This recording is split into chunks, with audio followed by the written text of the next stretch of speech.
Hello everyone, and welcome to this new edition of Euroquestions, the bi-monthly webinar of the Jacques Delors Institute. Today we have the pleasure to welcome Laurent Cohen-Tanugi, an international lawyer and a member of the board of directors of the Jacques Delors Institute. Joe Biden was considered by many observers to be the last American president with a strong Atlanticist culture. With the exception of Orban and Meloni, European leaders have received Donald Trump's election with a degree of restraint. Trade disputes between the United States and Europe will likely get worse. How can Europeans prepare to this new dynamic? The question of NATO's future under Trump seems more than uncertain. And how to prepare? What about Ukraine? Before handing the floor to a speaker, I would like to remind you that the Q&A tool is available at the bottom of your screen. Mr. Cohen-Tanugi, you have the floor. Thank you. Good afternoon and good morning for those of you who are in the US, if there are any.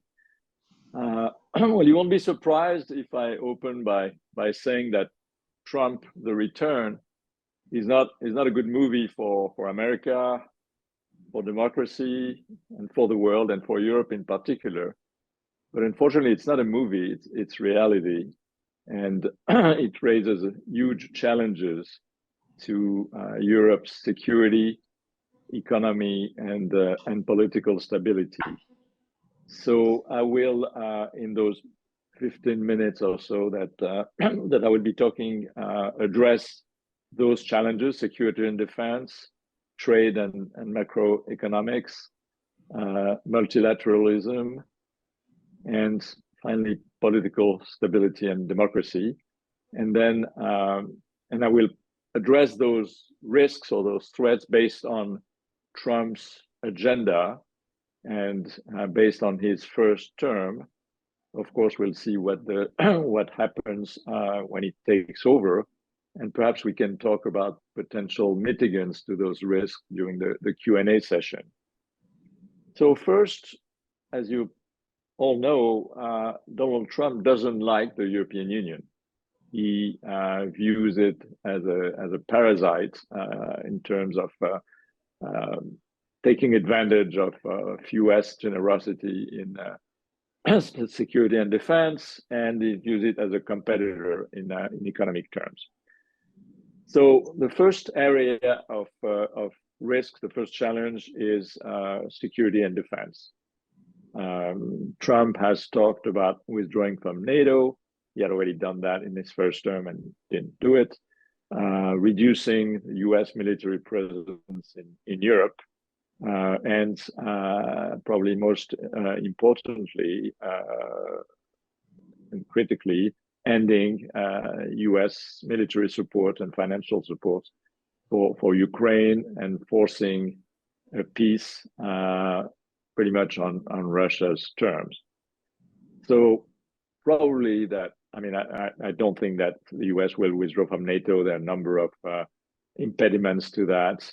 But the risk is that the US deterrence will be weakened, will be undermined, and that will embolden Putin to expand further beyond Ukraine. That's the risk, and that's a very concrete security threat for Europe. The second area is trades and macroeconomics. Trump has made a priority. I mean, first of all, he's obsessed with tariffs. And he has made a priority of eliminating the US trade deficit with Europe. So Europe would suffer first by the tariff that could be imposed on European exports to the US. But there's also the boomerang effect of the huge tariff that Trump has pledged to impose on Chinese exports to the US. He talked about a blanket 60% tariff, which is absolutely huge. And that, of course, would divert Chinese goods to other markets, and primarily the EU. There is also a greater European dependency on US energy and on exports to the US after the war in Ukraine, and with restrictions on European exports to China. So the EU is now more dependent on the US on its trade than it was during the first Trump term.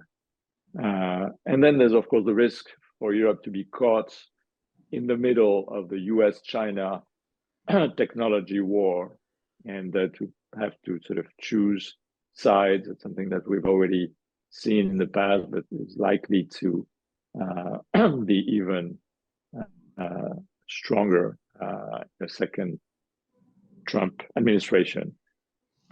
On macroeconomics, the US economy is doing very well right now, contrary to what the American electors who voted for Trump seem to have believed. Of course, inflation has been very high. It's not going down, but other than that, growth, productivity, employment, the US economy is really the envy of the world, and it will probably do even better with tax breaks and deregulation that Trump has now promised. So for Europe, that means a stronger dollar, which is already happening, a even stronger US stock market, which translates into capital flights from the rest of the world to the US and from Europe in particular, which is a problem that we're already facing. So that will again weaken the European economy, which doesn't really need that right now. Third chapter, multilateralism, and by that I would just only address climate, which is obviously extremely important. The new administration will likely withdraw once again from the Paris Agreement, will promote fossil fuels, and probably try to undo Biden's green tech achievement, the famous IRA that the Europeans criticize so much. Not sure whether he will actually do it, but that's in his agenda.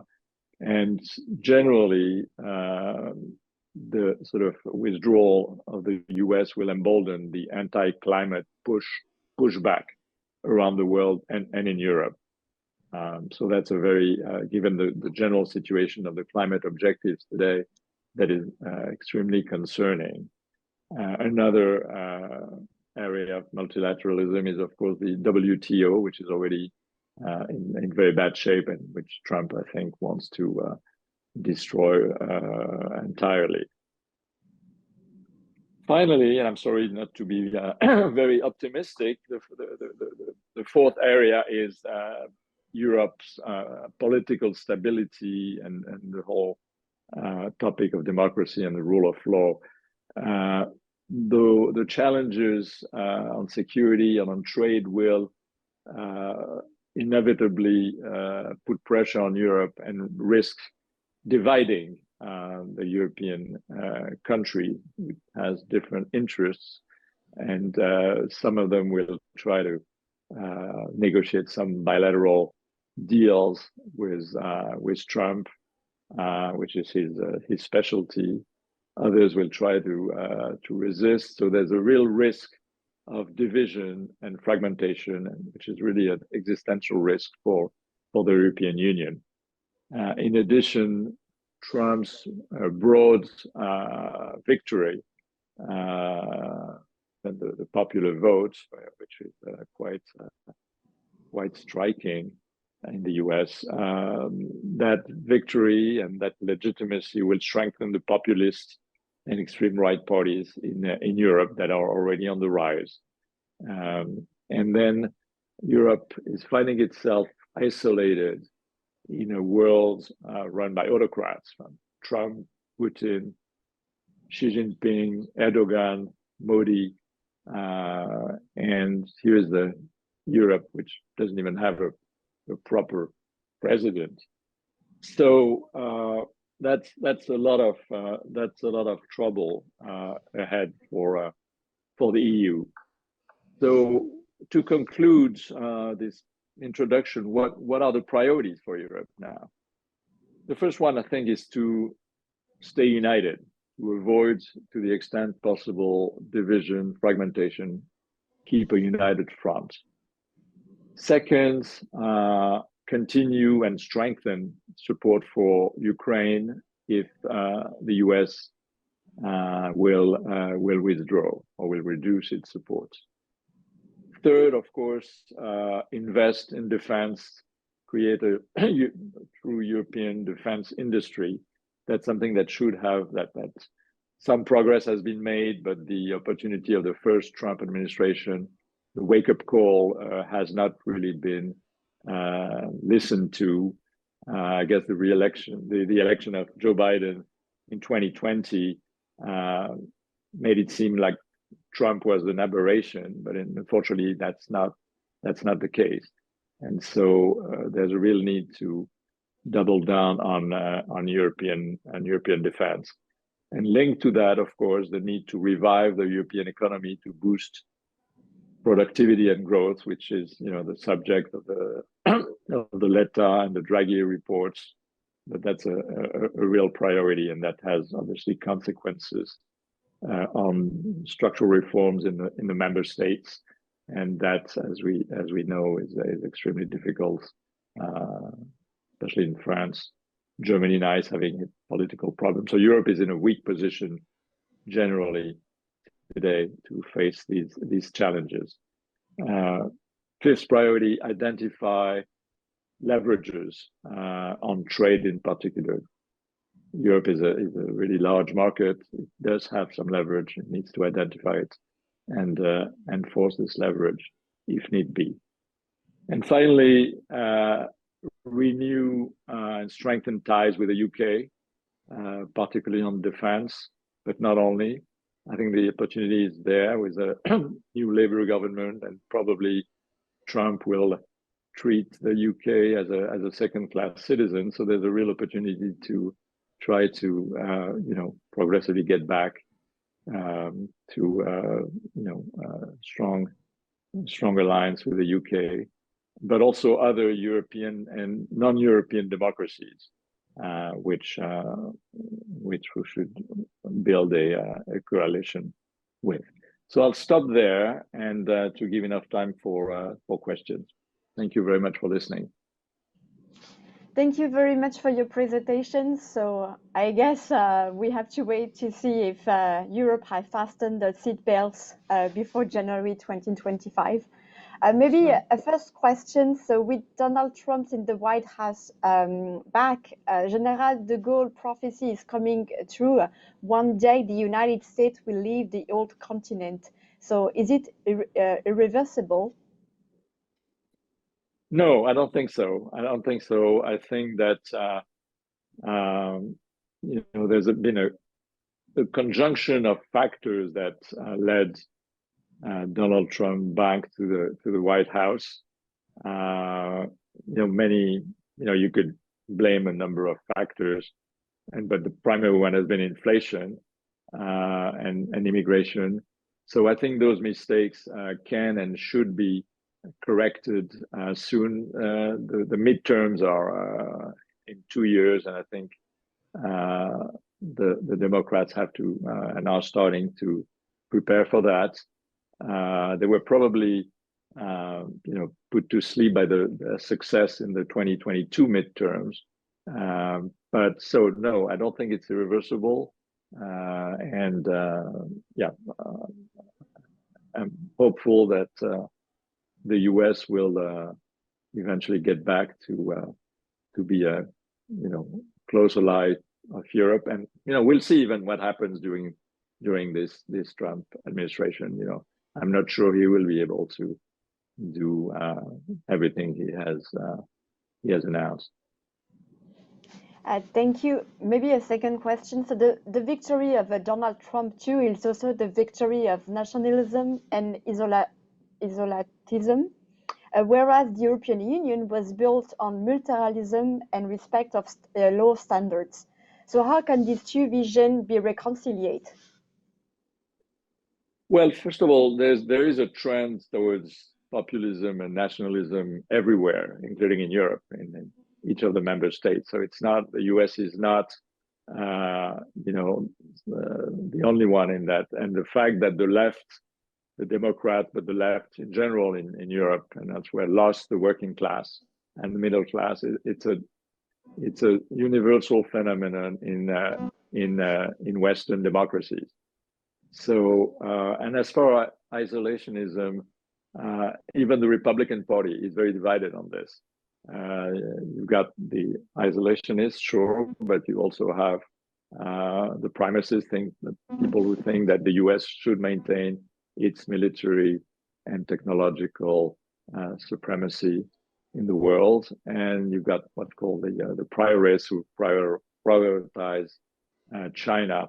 So, and Trump himself is full of contradictions in this as well. So we'll see whether we end up with an isolationist term or not. It will also depend on what happens in the world. The world is very different and much more dangerous than what it was during the first term of Donald Trump. So there is an interesting op-ed in the New York Times today by Tom Friedman saying basically Trump had it easy the first term because the world was quiet, and he sort of boasted in the campaign, said that he was responsible for peace. I don't think so, but I think he's going to have a much harder time dealing with Putin and others during this term. Thank you. Maybe a follow-up question. So you mentioned Ukraine, but how about Taiwan? Well, Taiwan, we have no idea what Trump would do if China were to invade Taiwan during his term. We don't know. He's unpredictable, and that'll be one of the challenges that he would have to face. And again, the Republican Party is very divided on this as well. So the fact that there is a majority in Congress, first of all, it would be a small majority for the Republican Party, but they are also divided. So there could be coalition between some parts of the Republican Party and the Democrats, one way or another, on this and other topics. Thank you. Another question: what kind of leverage does the EU have over Trump in the economic realm? What can it do to defend itself against US tariff? Will it have to make concession, for example, to buy more US goods? Well, I'm not a trade specialist, but again, Europe is a huge market for US companies, and so there is and trade is a EU competency. In other words, the Commission has the power to negotiate without necessary unanimity or green light for the member states. So it's really an area where the EU has been strong. It has a huge single market, which needs to be further strengthened. But that's an area where there could be some give and take with the US. Thank you. Another question we received. You said Europe must strengthen its support to Ukraine, but we all know it's impossible, at least on the short term, for Europe to replace the US. So what can they do to avoid a deal on the back of the Ukrainian and dangerous for Europe? Well, I think Europe can do more, both militarily and financially, to help Ukraine if the US reduce its support.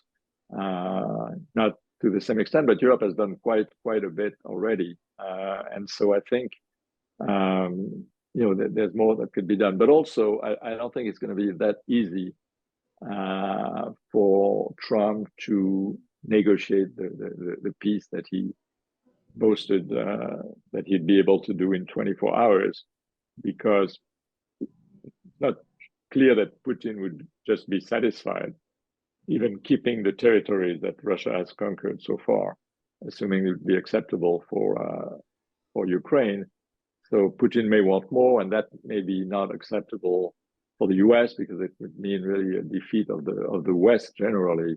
So I think those negotiations will be more complicated than it seems, and then maybe that would lead the US to actually maintain its support to Ukraine in order to push Russia to come to the table with a reasonable agreement. So we will see what happens.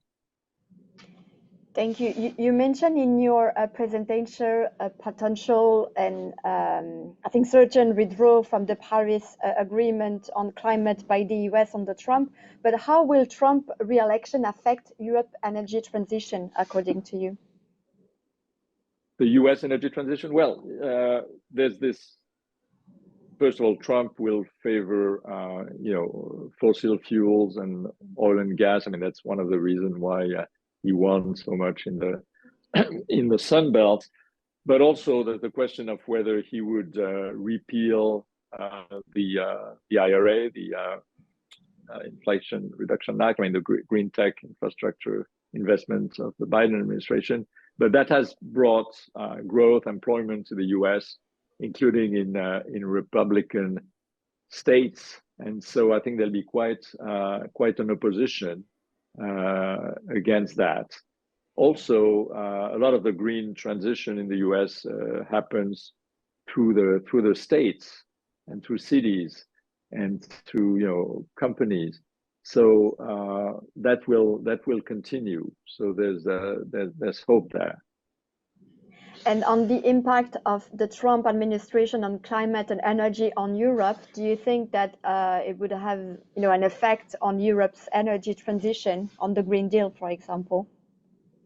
Well, the problem is that the example, quote unquote, of the U.S. will embolden other countries, particularly large emerging countries who are already reluctant to go, for obvious reasons, to go into that transition. So Europe will find itself isolated, being the leader of climate, but being pretty much isolated in that. That's the risk. And there's also a pushback in Europe as well, in our countries, against the climate policies that's fueled by populist movements. So that will be again emboldened by the example of the U.S. So there'll be sort of firstly sort of a global demobilization, but also internal pushbacks against climate policies and the social and economic consequences, which are obviously very significant. Well, thank you. Another question on defense this time. So before the transatlantic link was more like a relationship, but I guess we'll soon revert to a more transactional balance of power. So should we expect the European Union to buy more American buyers for defense than finally buying Europeans? Well, that's the risk of division. I mean, some countries who are on the eastern flank of NATO feel more threatened, may feel like there's the only salvation is with the US, and they may want to buy US military equipment in order to gain the favors of the Trump administrations. Others will want to stick to European equipment. So the key to that is really for Europe to build an integrated defense industry, which is not the case currently. So, but that will take time. So we will see some diverging policies on this in the short term for sure. Yes, thank you. And maybe one last question. Are we sure that the EU is going to the right direction and that Trump is really the problem? Well, it depends in what sense you're talking the right direction. The question is a bit vague, but I don't know in which area the question is targeting. But I know that Trump is the problem. That's for sure. Well, thank you very much for your presentation, and thank you for following today's Euroquestion. We will send the replay over to you this afternoon. The next session will be held on Wednesday, 27th of November, and we will have the pleasure to welcome Nicole Niesotto, Vice President of the Jacques Delors Institute.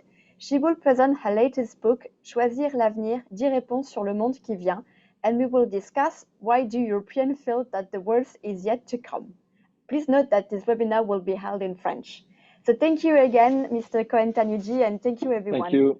Thank you for your invitation. Thank you for listening. Thank you to you.